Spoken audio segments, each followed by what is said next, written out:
This is BBC News. I'm Anita McVeigh. The headlines at 7. Tens of thousands take to the streets of Cairo calling for President Morsi to resign as the military's deadline for him to resolve the crisis expires.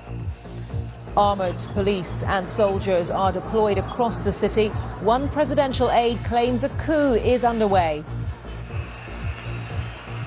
I'm Ben Brown and I'll be reporting live from Tahrir Square where there are wild celebrations tonight. President Morsi's opponents believe he is being driven from power this evening, and a statement from the army is expected to be broadcast within the coming hour.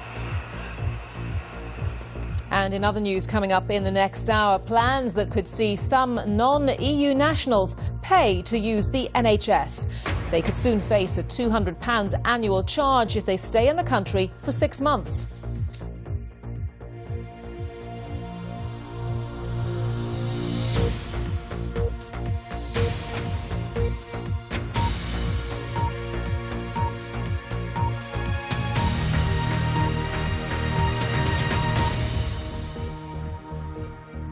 Hello, good evening and welcome to BBC News. So the very latest from Egypt this evening is that the army is due to broadcast a statement from the Defence Ministry within the hour. Here's my colleague Ben Brown in Cairo.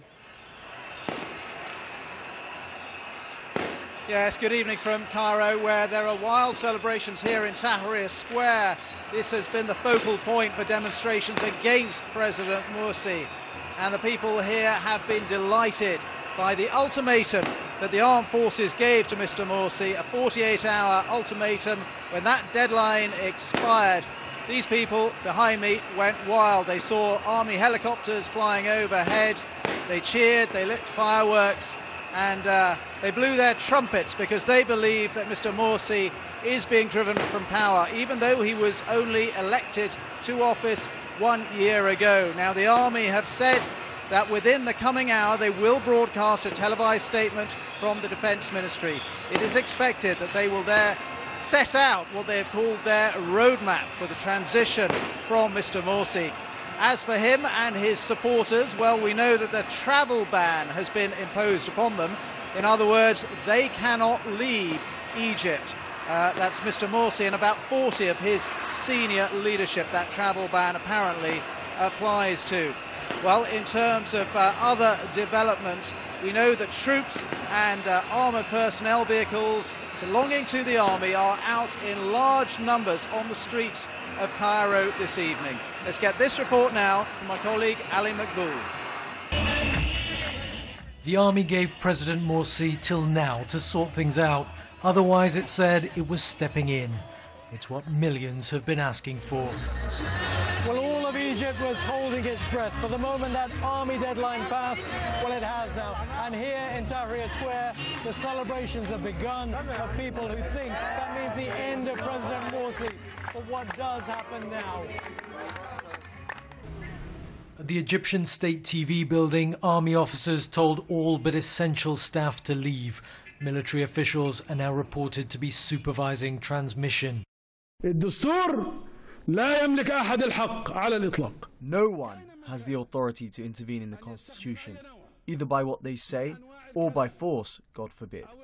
No one has the right to change the constitutional legitimacy or to come up with a new system. Some have already given theirs.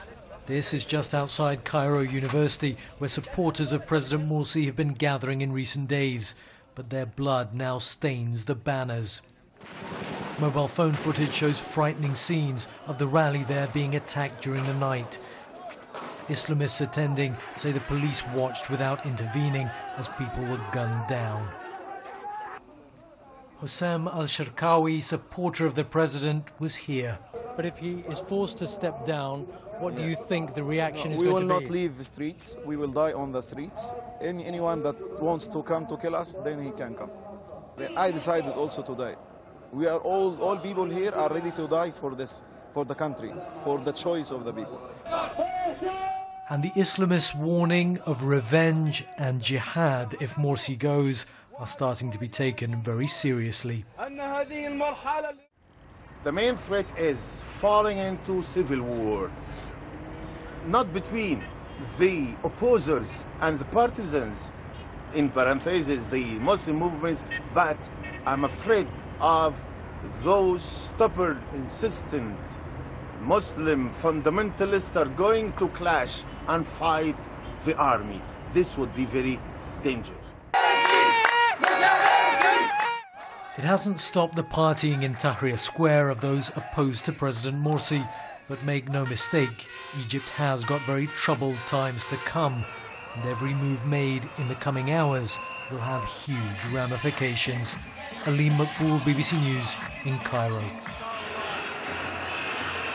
Well, just some latest news coming into us in the last few minutes. We're hearing that as far as the opposition to President Morsi are concerned, they're going to make a statement this evening on what they see as their roadmap of where Egypt goes from here. And that will be made by Mohammed al-Baradei, one of the leaders of the opposition, the former head of the International Atomic Energy Authority, and also the head of the Coptic Church here in Egypt. They've been talking quite a lot to the ruling Armed Forces General Council in the last few days about the next coming political developments. But what everybody here is waiting for is that statement that we're expecting within the hour from the armed forces to be broadcast from the Defence Ministry here in Cairo, and that, we are assuming, will give us details about exactly what is happening now to President Morsi. Is he under house arrest? Certainly there were unconfirmed reports saying that he was being confined to the barracks where he had been working, and that barbed wire had been erected around that barracks. Also that there are Egyptian army troops stopping his supporters getting from one of their rallies to where he is. Well, now let's just pause for a moment and think about where Egypt does go from here, because the opponents of President Morsi in Tahrir Square behind me, they say effectively this is part two of their revolution, which started with the overthrow of Hosni Mubarak. They're saying they had unfinished business and that they have completed that revolution if they have indeed got rid of Mr. Morsi. But Mr. Morsi's supporters, well, they say he was a democratically elected leader. He got more than 50% of the vote in that election just a year ago. And therefore this action, this apparent action by the Egyptian armed forces, is nothing short of a coup d'etat against him.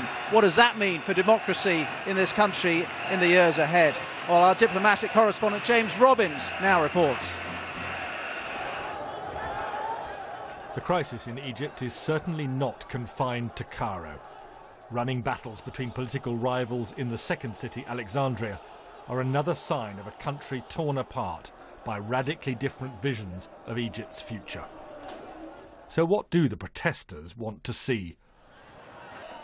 Above all, a government that listens to them, as well as the majority which elected President Morsi last year. The protesters accuse the Muslim Brotherhood of putting its religious agenda ahead of economic reforms to create vitally needed new jobs and tackle growing poverty in Egypt.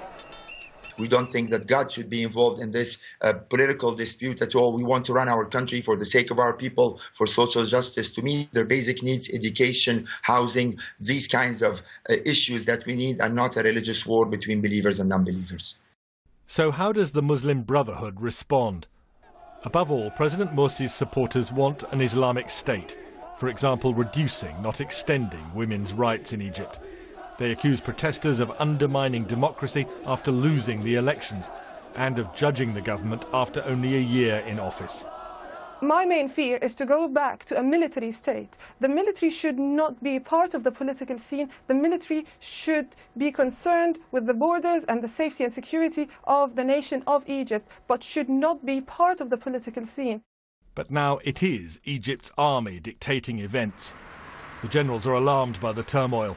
The army sees its historic role as guardians of stability and the state, although they also have big economic interests they want to protect.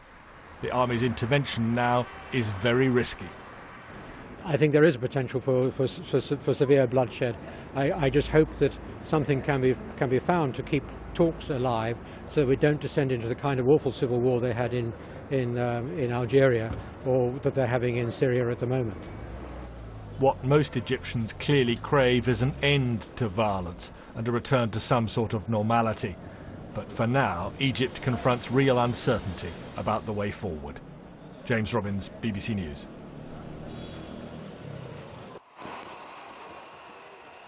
The situation in Egypt tonight. The very latest news coming in from Cairo and from an army source is that there will be a statement within the hour from the army, broadcast from the Defence Ministry. Could this be the statement that it is about to impose its roadmap for Egypt? We've also had a line coming out of Egypt on the Reuters news agency, quoting state media there as saying that Egypt's political roadmap is to be announced by the head of the Coptic Church and opposition leader Mohammed El-Baradei. So clearly the situation evolving very quickly this hour. It's not entirely clear how a military takeover would work or how long the army would be in charge in the event of this takeover, but it certainly looks as if it is going to be a takeover of some sort. And we can go back now to my colleague Ben Brown. Ben, I hope you were able to hear just what I was saying. I mean, it seems from the news that's coming into us this evening, the news of an army statement within the hour, that moves are afoot for the army to assume a position of control. Yeah, absolutely, Anita. And really what Mr Morsi's supporters are saying is that this is, quote, a full military coup. And depends, I guess, how you define a coup, but it certainly has some of the hallmarks of that. You've seen a lot of troops and a lot of armoured personnel carriers out on the streets in the last few hours. We've got a travel ban on Mr Morsi and about 40 of his senior Muslim Brotherhood leaders as well. There are reports that barbed wire has been put up around the barracks, the Republican barracks, where Mr Morsi's been working today. We don't know whether he's actually free to leave that building and come and go as he wants and work as he wants. We simply don't know. We're awaiting those kind of details. But I suppose the bigger question now for Egypt is, this was a man who was Egypt's first democratically elected leader. He won a free and fair election with more than 50% of the popular vote a year ago. And now, because of the tide of opposition, 22 million signatures in a petition against him, calling for him to go. Because of that, the armed forces have stepped in and have mounted what appears to be this action to drive him out of power. Now, at the very last moment, after the expiry of that 48-hour armed forces ultimatum, deadline, whatever you want to call it, he did seem to come up with a compromise. He said he wanted to form a consensus kind of coalition government. But for his opponents here in the square behind me in Tahrir Square, that was simply too little, too late. They say that he's responsible for the economic meltdown of this country, but also that he has tried to turn Egypt into an Islamist country with an Islamist government, that he hasn't been interested in sharing power properly. So that is why there is so much opposition to him here. And it seems that the armed forces have gone along with the wishes of these people and many more around the country. But of course, let's not forget, Mr Morsi does have plenty of support. We've seen big rallies in his support, and he did win that election a year ago. I'll hand you back now to the studio and Anita. Ben, thank you very much. So, Ben there overlooking Tahrir Square, where the anti-Morsi protesters are. We can now go to another part of Cairo and talk to the BBC's Khaled Ezel-Arab, who's outside the presidential palace, where pro-Morsi supporters have gathered.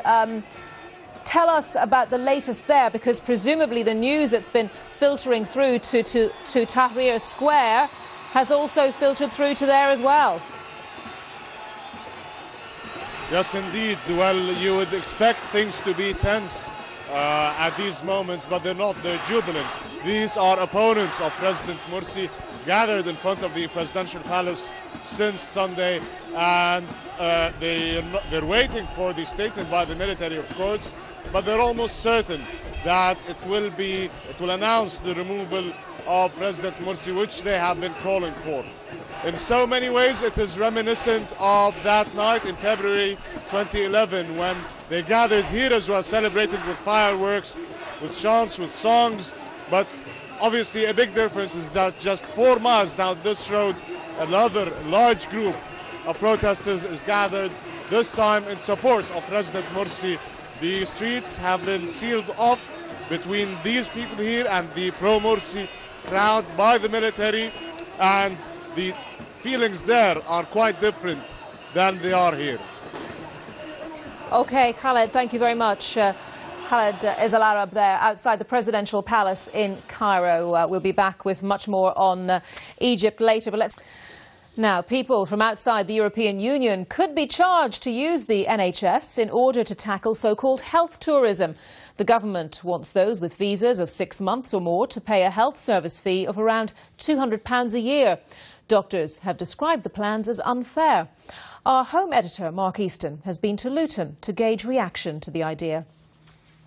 Luton is a diverse town. A third of the population is non-white. Most children are from ethnic minorities. What reaction is there to the government's crackdown on immigration here? That's fine. Can you come in at 3 o'clock then, yeah? At this GP surgery, what do they make of plans to charge most non-European migrants for using the NHS? Until recently, reception did ask new patients for proof of residency, a gas bill or something, before they saw a doctor. Let's have a quick look at you then, shall we? The new proposal would require them to check immigration status rather than just an address. We did upset some people who accused us of being racist because they felt that we were targeting them. So it will ruffle a few feathers, and it did make some staff feel uncomfortable within the surgery.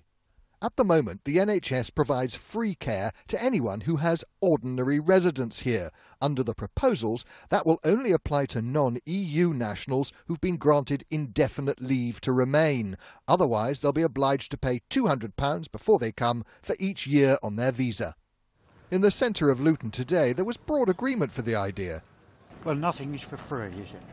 So why should someone coming from abroad, unless it's within Europe, coming in and get all the benefits that we've had to pay for?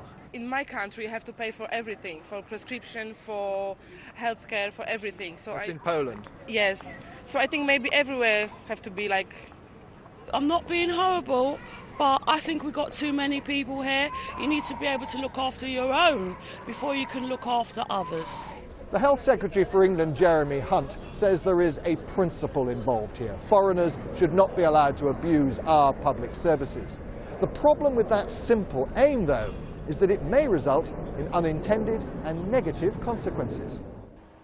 Ruth came to Luton from Jamaica and now employs largely African student nurses to provide residential care services. She supports the immigration crackdown, but fears the health levy will stem her supply of labour. With that, deterring them, then it's going to impact hugely on healthcare. You won't have the people to look after our elderly. If we don't get people from outside, I don't know who's going to do it. Private sector landlord Richard also worries about unintended consequences from new rules which would oblige him to check his tenants are not illegal immigrants. It's obviously adding to the red tape that's being imposed on us by government, and although they've said that they wanted to cut down on the amount that they're doing, it doesn't seem as though this is a way to do it, by imposing something further on us. Luton reflects the balancing act facing ministers. People generally support the immigration crackdown, but they don't want bureaucracy or extra cost. Mark Easton, BBC News, Luton. Plans have been announced for a major overhaul and expansion of the Territorial Army. The service, which will now be known as the Army Reserve, will double in size to 30,000 over the next 5 years. But the move comes as the number of regulars is being reduced. Critics say it's creating an army on the cheap. Our defence correspondent Caroline White has this report. On exercise in Cyprus, the men of the 6th Battalion the Rifles come into land. Reservists battling an enemy played by regular soldiers, all in 40-degree heat. The government will promise more training abroad, vital for men like Captain Ted Evans, a doctor and reservist for the past decade. I've done 2 operational tours to Afghanistan. I would say that's my key achievement through my service, and I've spent a lot of time training the soldiers either in the UK or in training areas around Europe. Through my military service, I have gained a huge amount of experience and, dare I say, confidence in treating severely injured casualties. Back in the UK, the Defence Secretary, Philip Hammond, has now promised reservists access to the same welfare facilities as the regulars they serve alongside, in terms of healthcare, pensions and more leave, as well as more training with the regulars and better equipment. All a riposte to the critics who say the government wants an army on the cheap. But nobody's denying that these measures were driven by the government's need to save money. A standing army is very expensive. Having reserves who are able to deploy in the fourth and fifth turn of an enduring operation like Afghanistan gives us extra flexibility, and it does make financial sense. But businessmen like Simon Bowers, who owns a coffee roastery in Sheffield, worry about taking on more staff who are reservists, even if he is given better notice of their deployments and a cash incentive. It has a huge impact on me because I only employ 4 people in production, so if one person goes off, that's 25% of my workforce that's gone. It's not like I employ hundreds of thousands where you can absorb that sort of disruption. It will have an impact on productivity, it'll have an impact upon the team, it'll have an impact on pretty much everything we do in production, and other people will be left to pick up the pieces. The government's aims in all this remain ambitious, with some critics still sceptical about using reservists more, although many thousands proved their worth in the field in Iraq and Afghanistan. Caroline Wyatt, BBC News. I'm joined now by the North East Hampshire MP James Arbuthnot, who chairs the Commons Defence Select Committee and who also has a daughter serving in the reserves. He joins us from Westminster. Very good evening to you. Good evening. 2 very good reasons for you to be interested in this, and I wonder if you could just deal first of all with the main charge from the critics of this plan, that this is trying to create an army on the cheap. Do you agree with them? Well, it will save money, and that's an important thing to do. And there is no other option. If the defence budget has been reduced as it has, then we've got somehow to create a defence of the country, and the reservists seem to be the only answer that we're able to produce for it. But by doing it like this, we're getting more in line with other countries who also have a higher proportion of their troops in the reserves than they do in the regulars. Well, one of your colleagues on the Defence Select Committee, the Lib Dem MP Bob Russell, has said that he's concerned that with the numbers of reservists increasing and the numbers of regulars decreasing, that the blend will not be as effective as it used to be. I mean, he's got a point, hasn't he? Yes, and he knows a lot about it because he represents a garrison town of Colchester. But the blend will be different. Not exactly the same as it was before, but I have no doubt that the British Armed Forces will adapt and adopt these new proposals in such a way as to make them really effective. But will the blend be in the best interests of the defence of the country and also in the interests of the men and women who are in the reserves in terms of their health and well-being, you know, when they're not taking part in their army role? Yes, I think it will, partly because the specialists that we have in the civilian sector, things like specialists in the cyber world, will be able to provide their huge skills to the army when those are most needed. But it's also going to have the beneficial effect of spreading the defence footprint around the country so that more people in the country have connection with and understand and sympathise with the needs of defence. And for this plan to work, of course, we've been hearing that more than 10,000 reservists have to be recruited and trained by around 2018. Is that doable, frankly? Are there going to be enough people who want to take on this role, enough employers who are prepared to cooperate, etc., etc.? It's going to be a tough thing to achieve. And employers have got to recognise that what they will be doing will be in the national interest. And I do hope that the Prime Minister or the Leader of the Opposition can share a platform sometime to say how important this is, to get it home into the national consciousness. This is really important for the defence of our country. And how will you and the other members of the Defence Select Committee be monitoring the progress of this? Because clearly it's something that's going to have to be looked at very, very closely. You're absolutely right. We've just begun a major inquiry into the future Army 2020. We'll be beginning to take evidence on that in the next few days, and we've already had a briefing on that, and so we'll be reporting on that sometime in the autumn. Mr Arbuthnot, thank you very much indeed. James Arbuthnot, MP. Now, you wouldn't have thought it living in the United Kingdom, but the first 10 years of this century were the world's hottest years since records began. UN climate scientists say a global average temperature of 14.47 Celsius was recorded between 2001 and 2010. That's nearly half a degree hotter than the average in the previous 3 decades. In fact, 56 countries set new temperature records. Even Death Valley in California, one of the hottest places on Earth, is getting close to new records with temperatures reaching 53 Celsius. And the current heat wave means it's expected to get even hotter. From there, our science editor David Shukman reports. Dawn in Death Valley. The air baking even as the sun rises. No part of the planet has ever recorded greater heat. And there's a heat wave right now, with the chance of a new record. At the Death Valley weather station, a check on the latest maximum temperature. 52 degrees Celsius. The worry here is about life if it gets even hotter. It would be pretty tough. You know, if systems start failing, we're already having some electrical problems with our IT management in that those rooms get really hot. We have to keep fans on them, and when we get a hot stretch like this, it's pretty tough to manage. This part of Death Valley is known as Furnace Creek for good reason. It's like a furnace, and it holds the record for the hottest temperature on Earth. That was set nearly a century ago, but United Nations weather experts are now saying that more and more places around the world are experiencing new extremes of heat. This new assessment shows global temperatures decade by decade, since reliable measurements first started, and the most recent decade was the hottest.